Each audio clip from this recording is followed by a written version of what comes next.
Selamat datang di channel Pemuja Malam. Jangan lupa like, share, and subscribe ya. Terima kasih.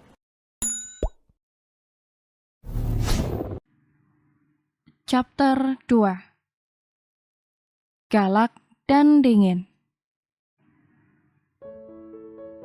Ngerasa ya? Bisik menggoda El pada Leon yang membuat pria dewasa itu terperanjat mendengar ucapan yang keluar dari mulut gadis kecil itu. Bocil sialan. Umpat Leon yang malah merasa gerah tiba-tiba di tengah keramaian para tamu saat gadis kecil yang sepertinya nakal itu menggodanya.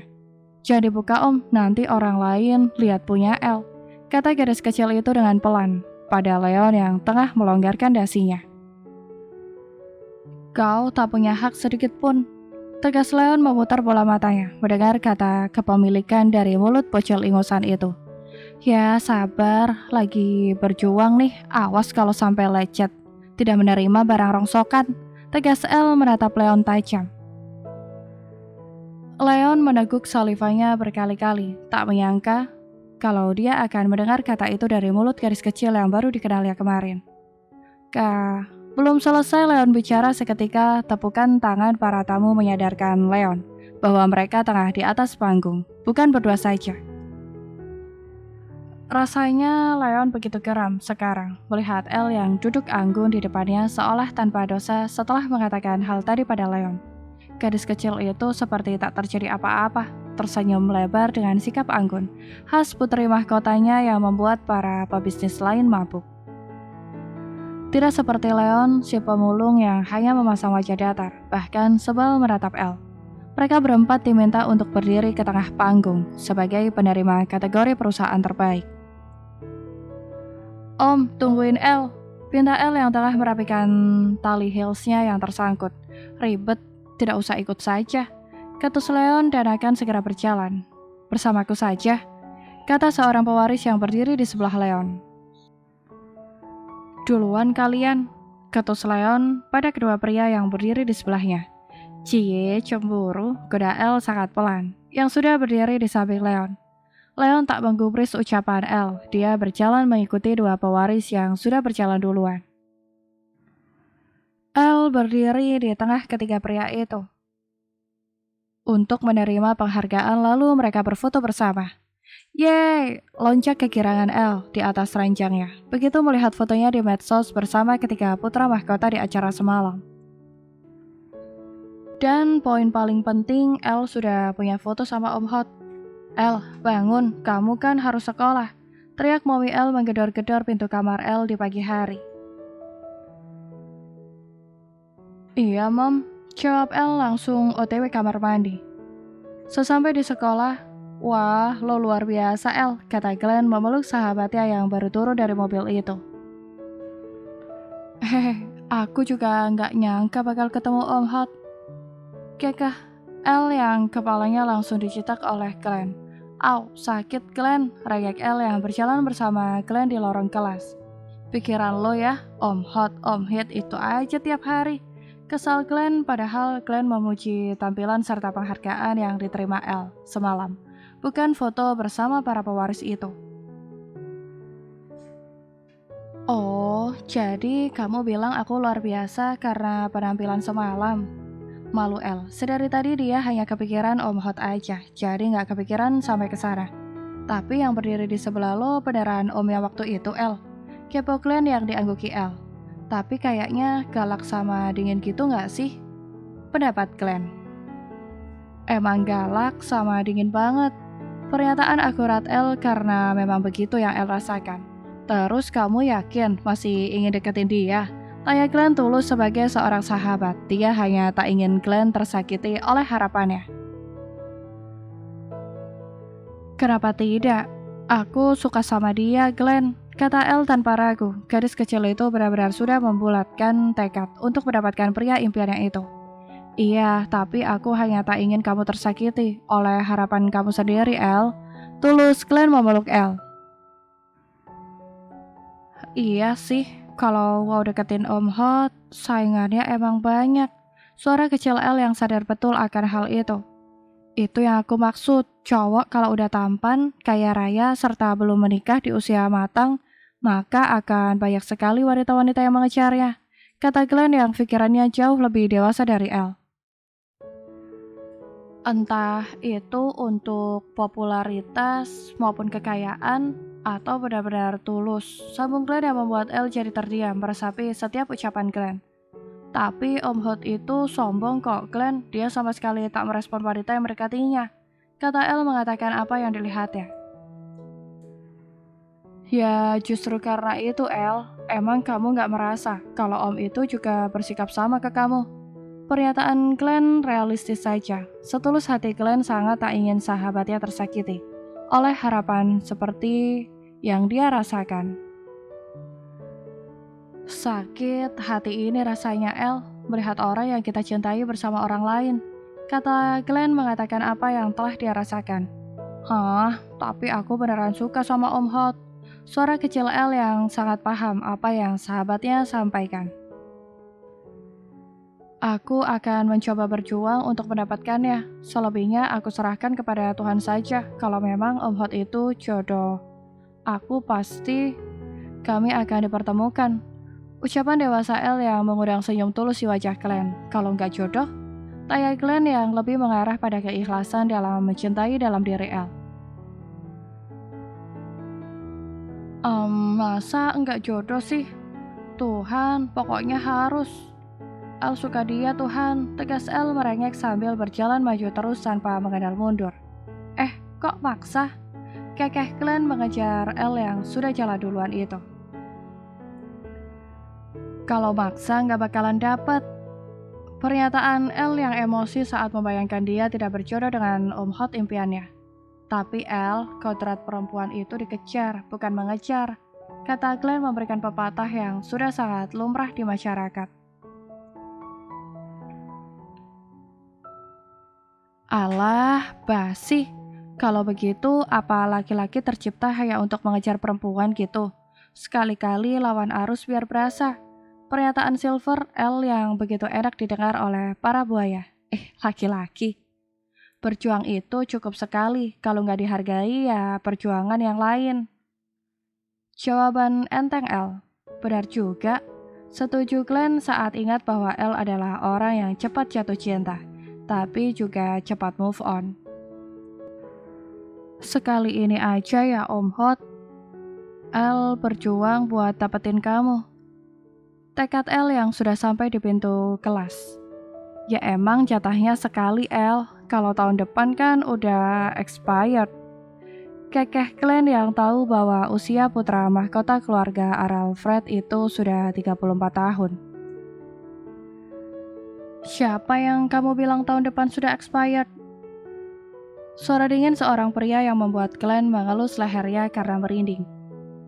Bapak, senyum sungkan Glenn menatap guru olahraga itu. Makanan pak, hampir expired. Gelagapan Glenn menatap guru yang begitu dingin itu. Bapak yang dibilang expired sama Glenn, karena gak nikah-nikah. Tawa meledak Elle yang membuat teman seisi kelas mereka ikutan tertawa mendengar jahatnya mulut Elle. Au, sakit pak. Kalau Elle menutup mulutnya yang terus tertawa menatap guru muda itu. Siang ini Leon tengah sibuk-sibuknya dengan laptop di hadapannya. Leon sangat sibuk dengan pekerjaannya sedari pagi. Sampai makan pun belum sempat. Leon melirik ponselnya yang berbunyi di atas meja dan memilih untuk tidak mengangkat karena nomor tak dikenal juga. Ponsel Leon terus berdering sehingga merusak konsentrasi Leon dan akhirnya pria dewasa itu mengalihkan fokusnya dari laptop. Halo, suara tegas Leon setelah mengangkat telepon. Sombong amat, di telepon dari tadi juga baru diangkat. Omel L langsung begitu Leon mengangkat teleponnya.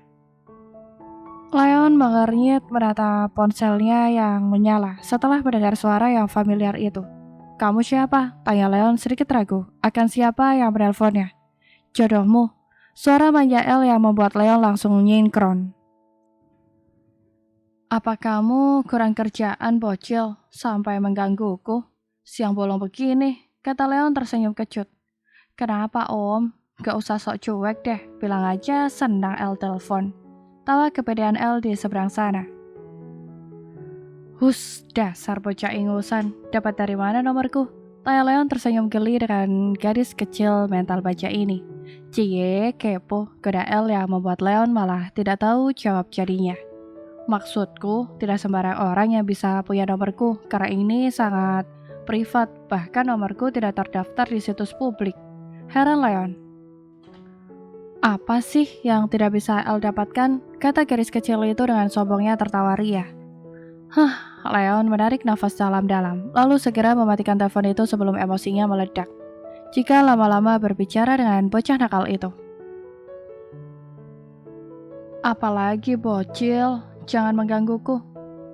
Aku sedang bekerja, ketus Leon. El cuma datang untuk mengantar makan siang buat Om, kata gadis kecil itu yang cukup menyita perhatian Leon. Serius? Tanya Leon yang malah langsung percaya, lalu berjalan melihat ke jendela ruangannya untuk melihat El di bawah. Cie yang berharap El beneran datang antar makanan, tawa menggoda El yang membuat Leon sebal dan merutut kebodohannya, yang entah bagaimana langsung percaya begitu saja, bahkan melihat ke jendela dengan spontan. Gadis nakal menyebalkan. Hujat Leon merasa geram dengan El yang berani mempermainkannya. Jangan ngambek dong. Kekeh El yang tahu bahwa Leon akan kembali menutup telepon. Ini El beneran udah dibawa kok, coba Om lihat lagi, sabung gadis kecil itu. Kau penipu, malas Leon tak mau lagi percaya. Beneran Om, coba lihat lagi, kata El melambai tangannya setelah keluar dari mobilnya di parkiran. Mobil biru, kata Leon menatap ke bawah dari ruangan yang berada di lantai 16. Yes, jawab El melambaikan saja tangannya, walaupun dia tak tahu persis di mana ruangan Leon sebenarnya. Dia beneran datang, suara kecil Leon. Siapa bos? Tanya Mark yang tahu-taunya sudah berada di dalam ruangan Leon. Om turun dong, El gak boleh masuk nih karena pakai seragam sekolah, alasan gadis kecil itu manja. Entahlah, Mark selalu saja tak bisa menahan tawanya jika sudah mendengar El berbicara. Dia di bawah, terkejut Mark begitu menatap juga ke bawah dari jendela. Masuk saja, tak ada larangan khusus di kantorku perihal pakaian, jawab datar Leon masih menatap El dari jendela. Ih, kalau Om gak mau turun, El pulang aja, kata gadis kecil itu cemberut berharap Leon akan mau menemuinya. Ya sudah, pulang sana, ketus Leon tak sampai hati. Mark hanya bisa mengangkat sebelah alisnya, heran menatap Leon yang terkesan cukup jahat di sini.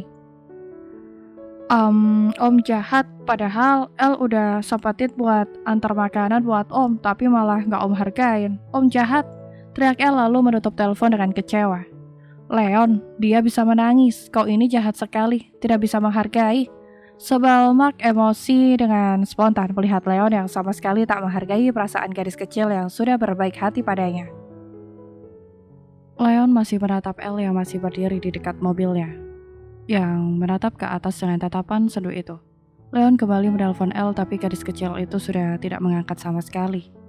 Akhirnya Leon turun ke bawah dengan cepat dan ternyata saat sampai di bawah El sudah pergi. Astaga. Sesal Leon memanggil bodyguardnya, lalu segera masuk ke mobil untuk mencari mobil El yang sudah pergi itu. El langsung menginjak pedal remnya, begitu sebuah mobil menyalip dan berhenti tepat di depannya. Leon turun dari mobil itu, sambil mengancingkan jasnya, lalu mengetuk kaca mobil El. El yang masih kaget itu hanya dia menatap Leon di balik kaca mobilnya. Buka, kata Leon terus mengetuk kaca mobil El. El menurunkan kaca mobilnya, lalu beratap Leon dengan datar. El sedih saja, ternyata Leon sangat sombong, bahkan tidak menghargai pemberiannya. Mana makanan untukku? Tanya Leon to the point, sudah El buang, ketus El sama sekali tidak mau lagi menatap Leon. Lalu itu, senyum lebar Leon melirik makanan di atas kursi sebelah El menyetir. Itu buat orang lain, ketus El. Tadi katanya untukku, mengapa sekarang untuk orang lain? Tanya Leon santai, beratap gadis kecil berseragam SMA yang sepertinya sedih itu. Udah berubah pikiran, kata El semakin ketus. Jadi hilang respek setelah tahu salah satu sifat Leon. Aku belum makan dari pagi. Apa kamu tidak kasihan denganku? Tanya Leon halus. Belilah, om kan kaya, kata El menatap Leon. Tapi aku ingin makanan itu, kata Leon menunjuk. Minggirin mobil om, El harus pulang sekarang, kata El yang malah mengalihkan pembicaraan. Kalau nggak mau ya udah, El bisa mundur kok, kata El yang kembali menyalakan mobilnya, karena ucapannya hanya dibalas tatapan santai oleh Leon. Ih, om, balikin. Kesal El mencoba merebut kunci mobilnya yang baru saja diambil Leon. Balikin, teriak El tanpa turun dari mobilnya. Berikan makanan itu, bukankah kamu membawanya untukku? Kata Leon tersenyum lebar menatap wajah cemberut El. Bukankah om sama sekali tidak bisa menghargainya? Ketus El buang muka. Aku menghargai makanan itu, hanya saja aku ingin tahu apakah orang yang membawanya ikhlas memberikannya untukku. Tapi ternyata tidak, kata Leon lebih mendalam. El ikhlas, tegas El. Lalu mengapa sudah dia kasih, malah dibawa lagi? Goda Leon menaikkan sebelah alisnya. Habis El kesel sama om. Rengek El turun dan bersandar ke pintu mobil yang baru saja ditutupnya. Memang begitu sifat asliku. Jawab Leon apa adanya yang membuat El semakin cemberut. Kalau begitu, balikin kunci mobil El, kata gadis kecil itu langsung merebut dari Leon. Tidak, balikin om. Rengek El yang berusaha merebut tapi Leon terlalu tinggi untuk El menggapai tangannya.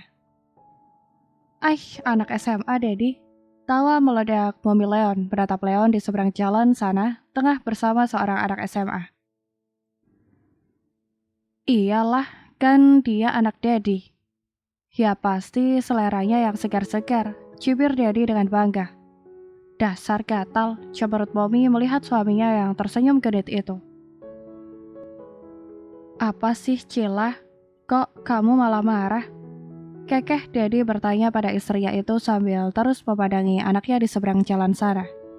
Samuel ngeselin, sebal Mommy yang sudah bisa membayangkan apa yang terfikir oleh suaminya. Karena memang Mommy menikah dengan Dedi saat dia masih SMA. Tapi calon menantu kita gemoy amat ya, Mom. Senyum senang Dedi menatap gadis kecil yang sepertinya tengah mengomeli Leon. Iya, Mommy mau ikat rambutnya. Gemas Mommy melihat rambut panjang gadis kecil itu yang terurai bebas. Udah, ayo pulang, nanti Leon lihat lagi, kata Dedi langsung menjalankan mobilnya. Bersambung.